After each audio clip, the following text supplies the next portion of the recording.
How's it going, everybody? We are launching our next Changemaker podcast, and with us today, an amazing guest, Doctora Libia Luevano is here.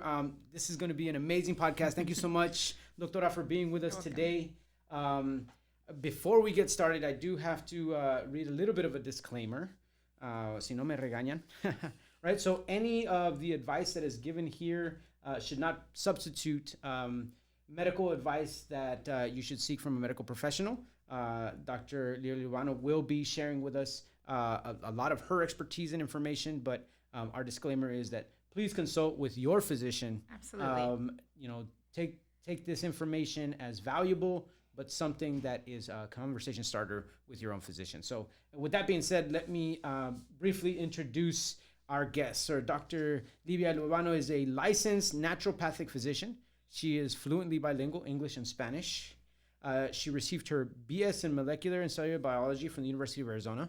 Go Wildcats. Shout out to Wildcats. Right. After a few years of working, volunteering in graduate school classes, she found naturopathic medicine. She attended Southwest College of Naturopathic Medicine, SCNM. Shout out to SCNM in Tempe. World renowned. This is extremely amazing place. I've heard really great things. She gravitated towards herbal medicine, acupuncture, hydrotherapy, and nutrition. It was important to her to train in underserved communities and completed shifts in primary care at the school clinic, as well as at a variety of community outreach clinics in greater Phoenix area. So some of these places included the Southwest HIV Center, domestic violence centers, the Roosevelt Elementary Community Clinic, and substance abuse detoxification centers. She's receiving her doctorate. She has shadowed a pediatrician and a gynecologist in Mexico. She's also added intuitive craniosacral, and Mayan uterine massage into her treatment modalities expertise. She joined Blue Oak Clinic in 2018 here in Tucson, Arizona. Doctora, thank you so much for being with us today. Thank you for having me. Definitely. So again, we're providing value to all the folks out here who are watching us, who are following us along. We are trying to give as much value out to the community as members here in Tucson. We need to understand that there is a plethora of experts here and so much expertise and so many amazing people doing amazing things. And Doctora, you're one of those. So thank you so much. So first and foremost, again, muchísimas gracias. We want to know, who are you, right? Like some background. Some folks may know you and have followed your path into all the amazing work that you do, but some folks out here may not. So tell us a little bit about who you are, your path. We really like to offer our students, our families, and the community members this idea of not the finished product, right? Mm-hmm. Everybody's looking at, doctora, but there was a path to get there. So talk to us a little bit about that. Sure. I consider myself a generation 1.5. So I was born in Mexico, but I came here very young. So my parents were very hardworking so that they could provide for me and my brother.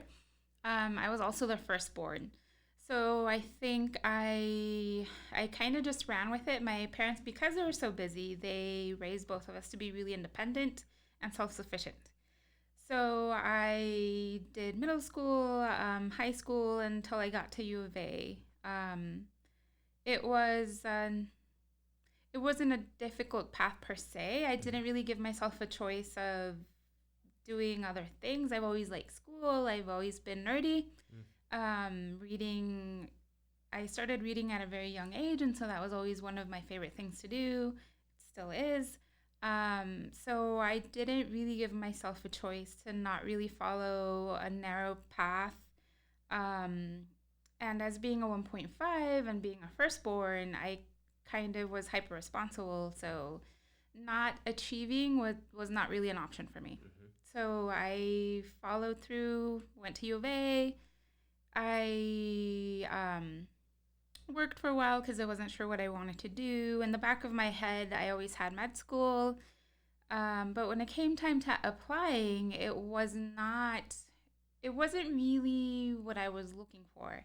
Mostly because as being a Mexicana, there's a huge family history of diabetes and heart disease on both sides of my family, and just the care that my family members were getting, it's really just sick care. People don't really get better, they just get more and more pills, and that was not a system that I wanted to be a part of. So this speaks a lot to that medical pluralism, right? That Exactly. our community experiences and is deeply invested in. Right. So when did you know that that was the path that you were looking at, more healing rather than medicine per se? What was that decision like for you?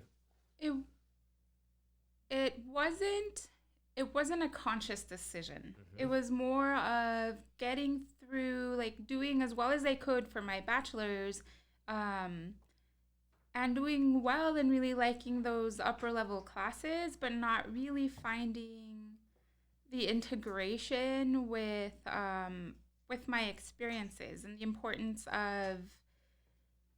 of mental emotional health, even though at that time I couldn't really put that into words. It was more of there's just something missing and I didn't know what it was. So I kind of in my head I floundered for a few years while I worked, and I kept taking classes because I wanted to see what else was out there. And I just somebody invited me to a conference and a naturopath was there and they talked. Um, and it didn't really hit me right away. In fact, I kind of, at that point, I was still very invested in the conventional medicine realm. So I kind of um, put it in the back of my head and said, well, that's not for me. And at that point, it wasn't for me. But it always just like every so often kept coming back to me and kept coming back to me. Um, until I realized after taking grad school classes, I took classes through the College of Public Health and through Mexican American Studies, that I think I finally realized what was wrong and why I didn't really want to go through conventional medicine. And then I started searching the different schools, and I went and visited a couple of them and settled in the Tempe school for family reasons. And so some folks are very familiar with the traditional medical path, at Correct. least as a concept, right? Correct. People maybe don't know what it really takes. But naturopathic medicine, talk to us a little bit about that. Some people may not know what that is exactly. Some folks may have preconceived notions or or maybe be completely wrong about what it actually is, what it entails. So talk to us a little bit about that particular aspect of healing. So, naturopathic medical school or naturopathic medicine, it is a 4-year program where the first 2 years are heavily invested in all the basic sciences. So, it's any kind of basic science that you would encounter at a regular or conventional medical school. So, anatomy, physiology, pharmacology, um, biochemistry. Where it differs is that starting in our first year, we get a lot more training in what we call alternative modalities. So that's botanical medicine or herbal medicine. In our case in Tempe, it also included acupuncture, physical medicine, which is similar to what chiropractors do, but it's slightly different. Um, Along with a lot of nutrition, a lot of nutrition, and hydrotherapy.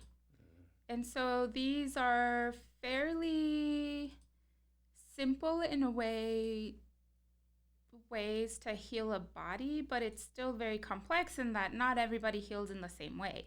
And I think that's part of what I really enjoy about naturopathic medicine is I can choose different treatments for my patients depending on what their lifestyle is and how they respond to treatment, because I can have two patients with, say, thyroid problems. I won't necessarily give them all the same treatment. So it's very tailored to my patients, and that way it's kind of more of a partnership as opposed to a more paternalistic way of medicine where you go see the doctor, you maybe talk to them for 5 minutes, and they oftentimes, not all the time, but just give you a pill.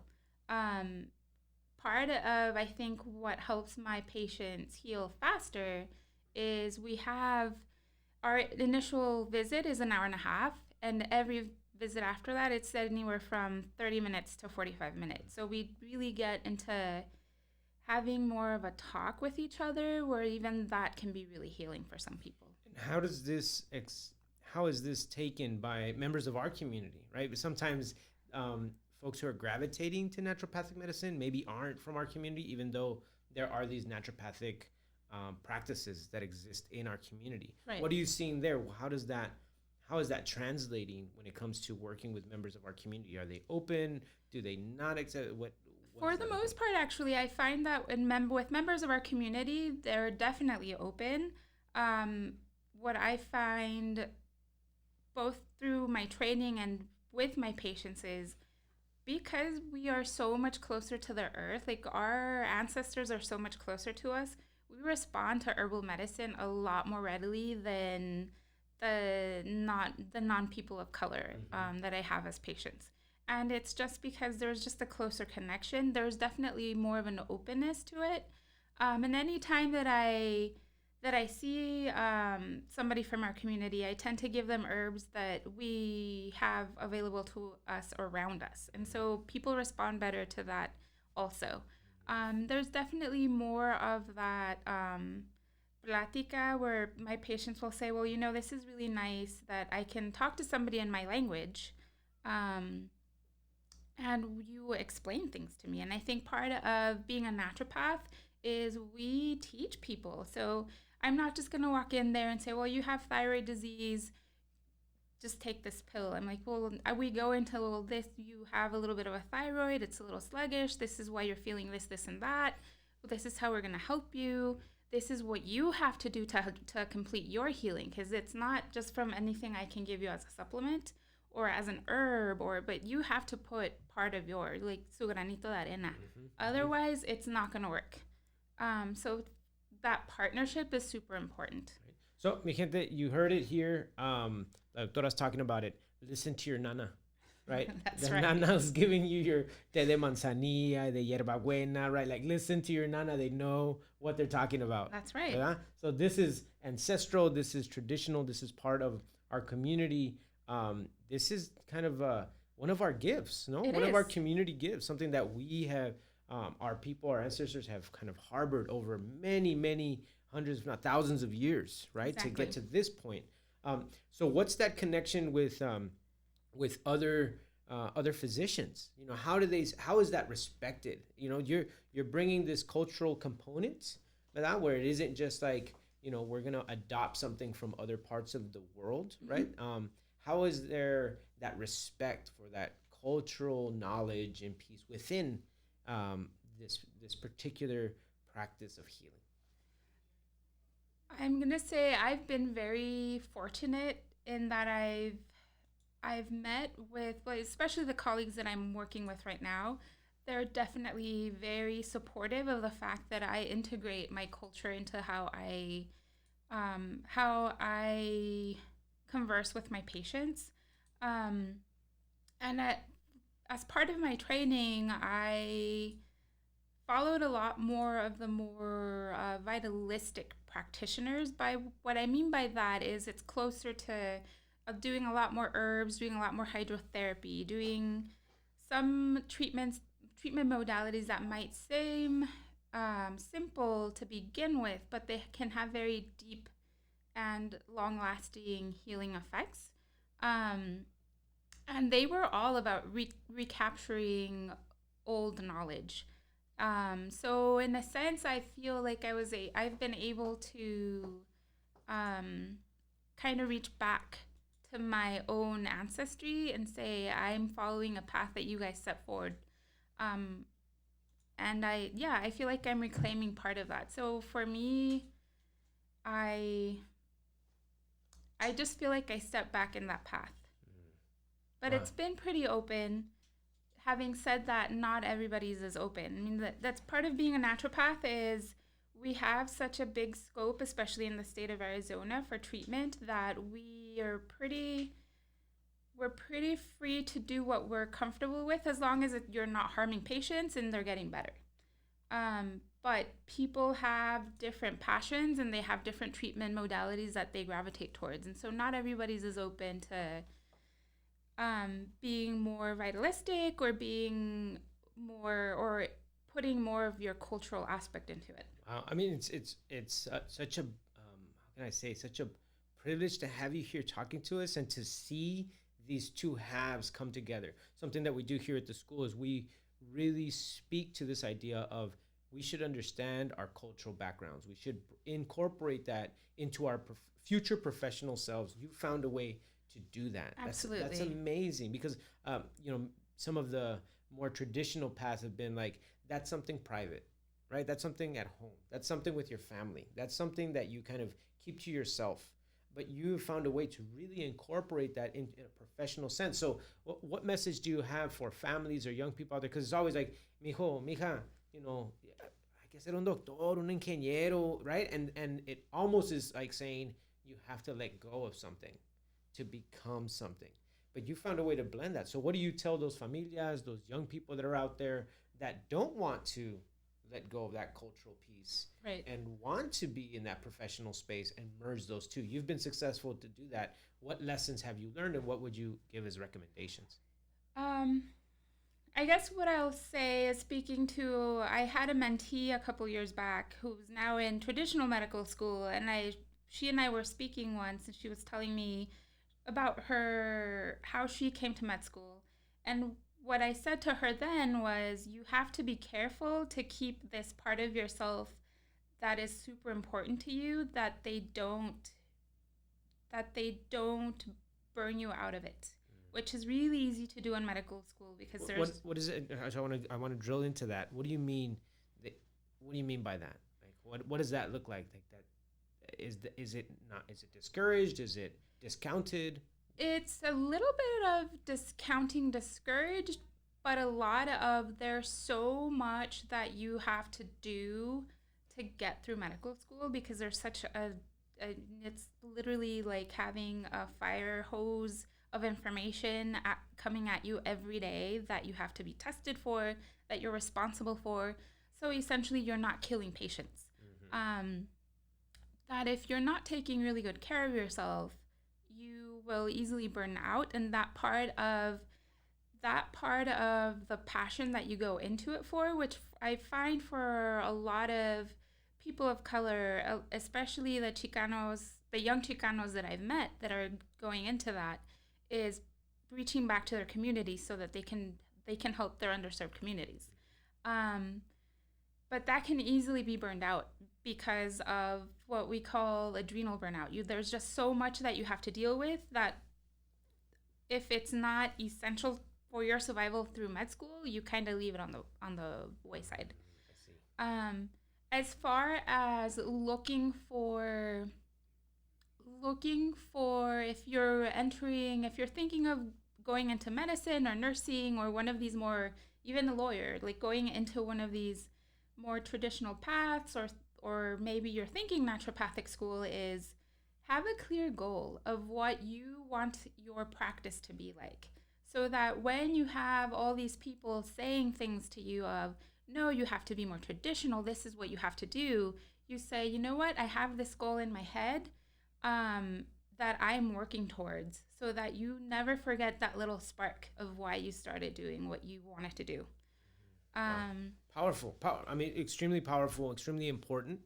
And I think, for those who have entered into the professional space, it's kind of like, I finished. I made it. But a lot of our families, our young people, are barely starting that process, right? Are barely entering, and there aren't many examples.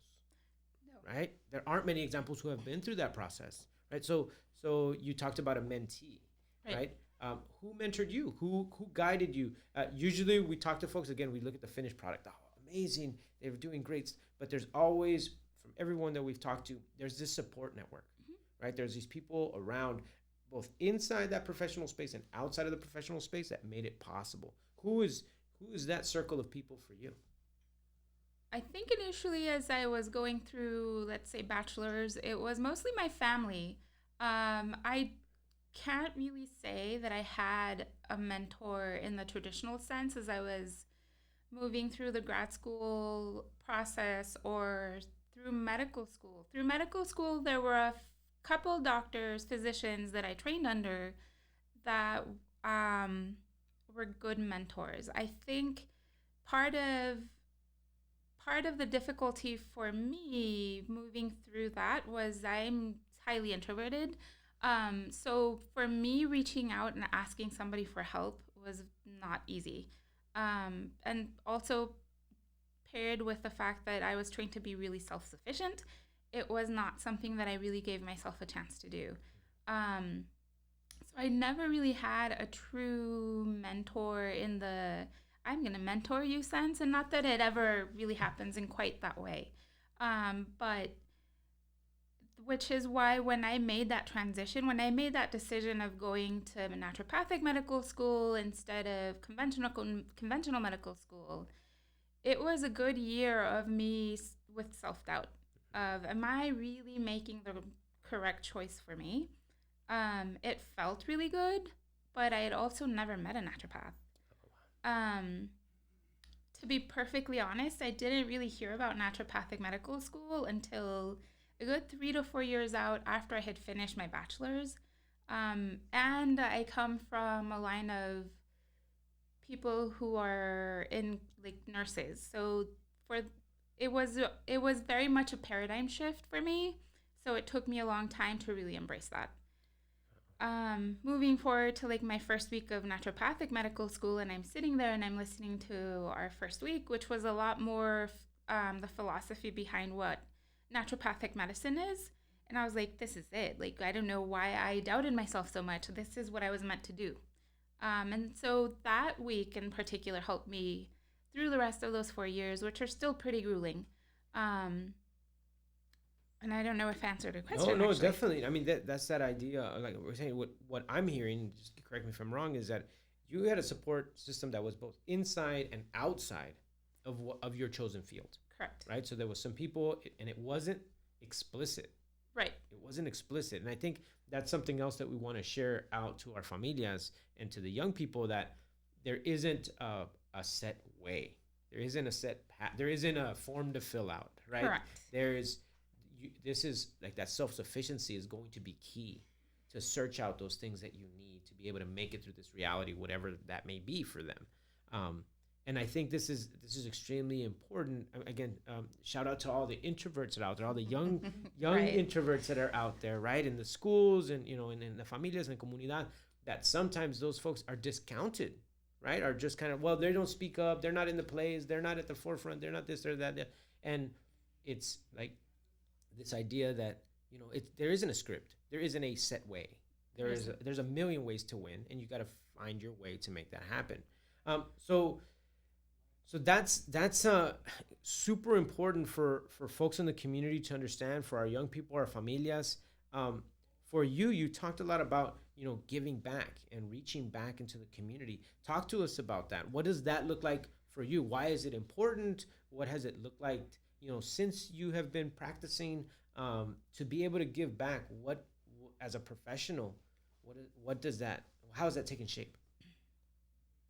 Well, part of why it's important to me is because I realize, I think it goes back to my two very hardworking parents who did everything they could so my brother and I could be here and have the opportunities that they never had when they were growing up in Mexico.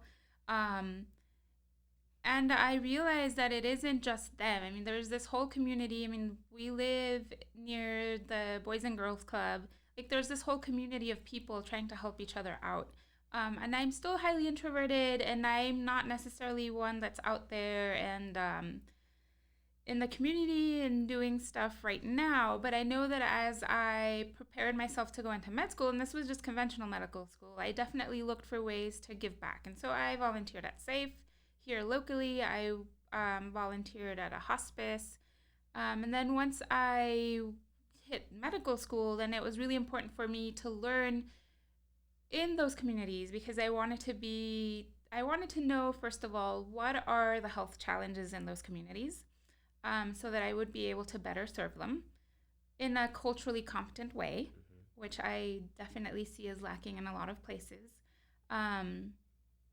but also it's just a way of giving back to the universe, like to giving back to what has been feeding me through all this time. It isn't just me. I didn't do this all by myself. And so it's just a way to return, to just be grateful for what I have, but also be able to pay it forward in a sense. Um, and unfortunately, right now, I don't really have a way of giving back yet.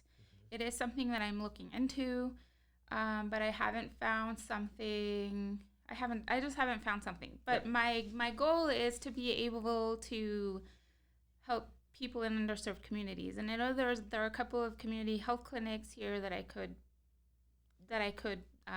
do that.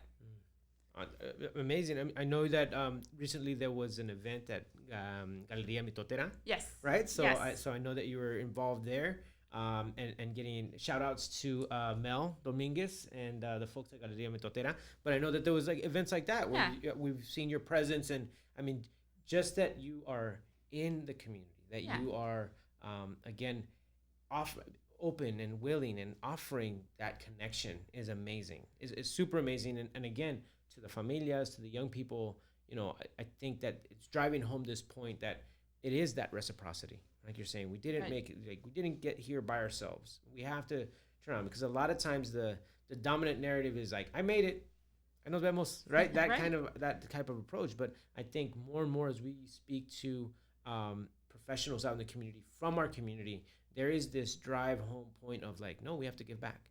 We have to give back. It's just there isn't a question about it, right? It's one of the values that we hold dear. And actually, I just remembered. I was also talking to a friend of mine, and I think um, this is going to be important. Like how I give back is about doing talks at the Valencia Library. So just being able to be out in the community and teach, and doing some like more nutrition or herb-based stuff that people can do at home to help with their health. Ya, y presentaciones bilingües Yeah. también. Muy importante, queremos hablar con la comunidad que esta información no solamente debe de ser para aquellos que hablan el inglés, es muy importante también compartir esta información en español. So for all our bilingual and Spanish speaking communities members, it's super important that we have connections, and that we have professionals that are able to help us in our way, in our language, with our cultural understandings, right? And there's also moments and times where we reach out. We reach out beyond that, right? To be able to engage in the world. So, talk to us about the clinic where you work. So, Blue Oak, like I have a website here. So, blueoaksclinic.com. So, talk to us about the clinic. ¿Qué se ofrece? What does that look like? How long have you been there, etc.? Blue Oak Clinic is there's 3 naturopaths right now and an acupuncturist. We all practice very differently, which is part of being a naturopath. As I talked about earlier, I'm definitely, like I said, more vitalistic in nature, but we all like to help people. So that's really our focus is, are we helping our patients get better? We have, let's see, I've been there for a little over a year, almost a year and a half now, and I have some really great patients. I'm sorry. No. Just no. It's fine. Just telling us about the clinic, the experience. Here's something that came to mind. What's something that has really impressed you, amazed you in your practice? Like something that either from your own practice or one of your fellow practitioners, where naturopathic medicine has really made that difference for somebody, and by leaps and bounds. We always hear about, in our community, we're always hearing about diabetes and heart disease and all of these, sometimes with this belief that these are cultural diseases, but success stories that you've seen that, and of course, privacy of patients and all that, but things that you've seen that this has been really beneficial for members of our community in this way as a success. I think one of the easiest, quote unquote, because it can be the hardest part for a patient, is the dietary. Diet is super important, and I think, unfortunately, most people don't really think about it as medicine, but I always like to think of food as medicine. So I had a patient who'd had allergies for most of her life. And as soon as we removed the difficult ones, corn and dairy, her all her allergies cleared up. And I remember sitting there in the visit, and her mother was sitting there with her, and she started crying because nobody had ever explained to her why her daughter was having all these issues. They just kept throwing stuff at them, and some of it worked, and some of it didn't. But at least it was a way to empower her for her own health. I'm like, this is something that she can easily, again, quote unquote, do to help her own health. And I say quote unquote because sometimes, depending how motivated a patient is to get better, dietary changes can be a little bit tricky, especially if it involves because it involves having to read all the packages and make sure that those foods that they're sensitive to aren't in those packaged foods. So if y'all learn anything from listening to me, is try not to eat processed foods. The less processed foods you eat, the healthier you'll be. So let's talk a little bit about la gastronomía mexicana, right? This is when we talk about food as medicine. There are some staples of the Mexicano diet, right? And really the continental diet, right? It's from this continent, but it's kind of like has been kind of transformed, right, over time. So we think of the Mexicano diet, and now it's like, oh, these greasy tacos and certain things, right? But there's really a staple that's very foundational, right, that works very well. Can you speak to that a little bit for the folks that are out here? Because sometimes it's like, oh, pues esos caldos y esto lo otro. And like, how does that work, or how have you seen that cultural piece work with respects to what we're eating? What is like, these are definitely like, this is medicine right here. Right. Versus maybe these aren't, but they've become associated with our cultural practices. I think, especially being Southwest U.S. and Northern Mexico, is the closer we can eat to how our ancestors ate. So more like how people still eat in Southern Mexico, where they're eating corn that's very much now considered heirloom corn because it's not GMO. They eat a lot more veggies. I think Northern Mexicans, we just don't eat veggies. I remember my father having to make that transition because of diabetes and heart disease. Before he made that choice, he used to say, I don't eat veggies, that's bunny food. Like, es comida de conejo, I'm not going to eat that. And now he craves salad. So it's a matter of changing your palate. But any kind of veggie, being really conscious about where the corn you're eating is coming from. And yeah, you can eat dairy, just don't eat as much dairy as people use here because it's more Americanized Mexican food. So it seems like Northern Mexican, Southwestern has really adopted a lot of the Americanized diet. Correct. So it's kind of like morphed. For example, flour tortillas instead of corn tortillas. Exactly. And then corn tortillas that are coming from heirloom corns versus the corn tortillas that are just like, well, who knows, GMO or whatever the case may be. Right. Oh, I see. Okay. So how easy is it for folks who have been accustomed to eat a certain way to make that transition? Like you said, there's some people that are highly motivated, some people that maybe not so. What has been the biggest challenge there? I think the biggest challenge is for those people who are very used to eating the flour tortilla. And I usually have to go into that training piece of, as Mexicans with all our indigenous ancestry, our genetics and therefore our bodies really evolved to eating corn. So for a lot of diabetic patients, and this may not be the case for everybody, but for a lot of our Mexican diabetic patients, they can eat a couple of corn tortillas a day and it won't raise their blood sugar. But give them half a flour tortilla and their blood sugar just goes up a lot.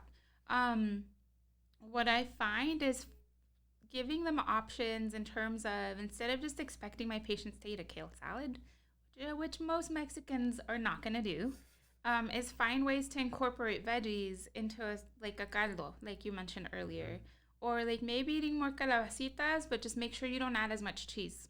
Or no cheese if you're very dairy sensitive. And that is something else that a lot of people don't know is there are a lot of Mexicans that are actually lactose intolerant. because as adults, most humans really don't need to consume dairy. Um, but anyhow, it's essentially this idea of eating more veggies, eating a little bit less carne, which sometimes that's the difficulty because it's speaking to people who feel like you can afford to eat carne. Why wouldn't you eat carne? Mm-hmm. So And so it's kind of throwing a little bit of like the socioeconomics into the cultural. And unfortunately, the cheaper the food, the more unhealthier it is. And there's people who can only afford to eat those processed foods. yeah, so it becomes a socioeconomic issue, not just a cultural one. So transitioning here just a little bit, we're getting ready for the flu season. That's right. Right? So it's coming. Get ready, everybody. It's coming. What advice do you have with respects to preparing, right? Or a lot of students will miss school. A lot of parents will have to stay home because their kids are sick and things of that nature, right? Mm-hmm. So, productivity kind of drops during this time of the year. So what recommendations would you have to students, to families when it comes to their immunity and building up those strengths to be able to survive the flu season without being out for, who knows how many weeks? Right. So the first things first, wash your hands as much as you can.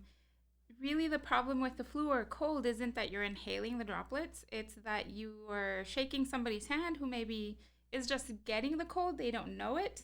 And so they just coated your hands with all those germs, and then we touch your face. And that's usually how people get in contact with the virus. So wash your hands religiously.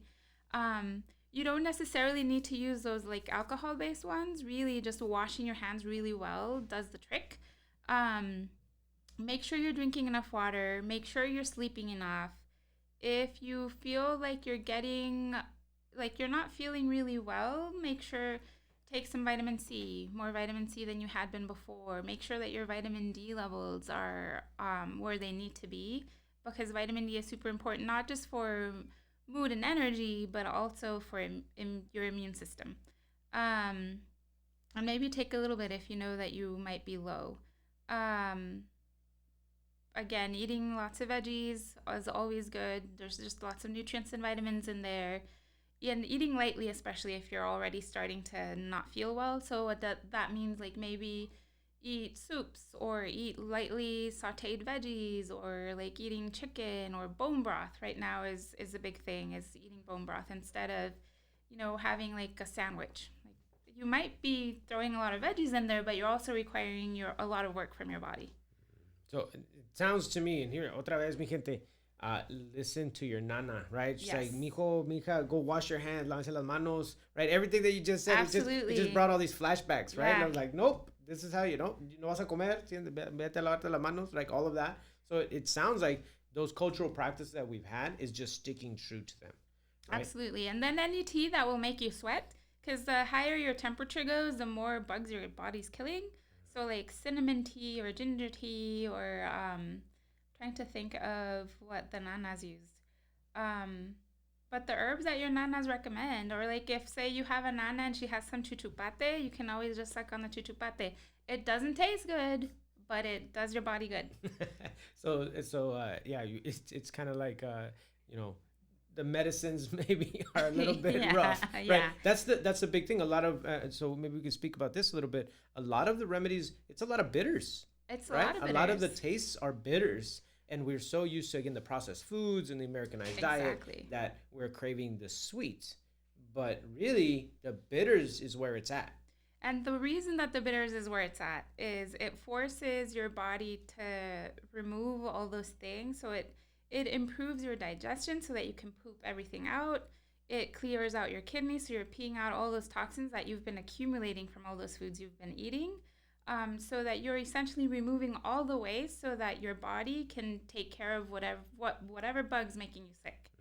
So that's why absolutely the bitters are important. The bitters. So ya saben, mi gente, that's why, we don't have to add sweet and lows and the sugars and everything to everything. You know what I mean? De vez en cuando, a little bit of this or that, but the bitters are good. Yeah. They're good for us. So that's important.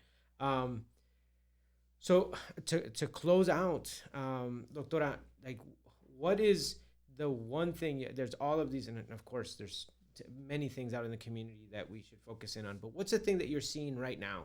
Right? I mean, I know not too long ago the conversation was around juvenile diabetes, for example.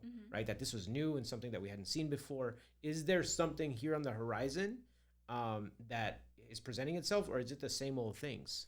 It's the same old things, unfortunately, and it's diet. If we could create more of a consciousness in our community about having a healthier diet, and I'm not saying don't go out and eat the tacos, it's just everything in moderation, making sure that you're eating enough veggies, you're drinking enough water. I think the water picture in our community is super important because I can't even tell you how many people come in to see me and they say, I don't drink water. It doesn't taste like anything. I'm like, well, I know it tastes like water.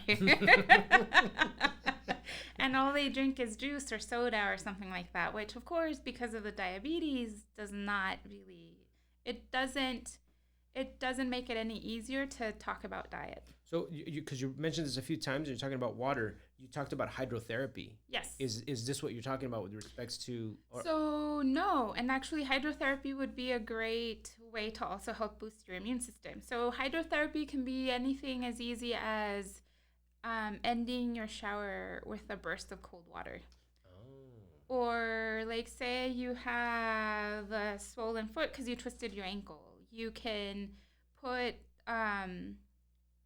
you can grab a bucket of ice cold water and then a bucket of really hot water, as hot as you can tolerate without burning yourself, and do alternate dips. So back and forth. First in the hot for about 3 minutes and then 1 minute in the cold.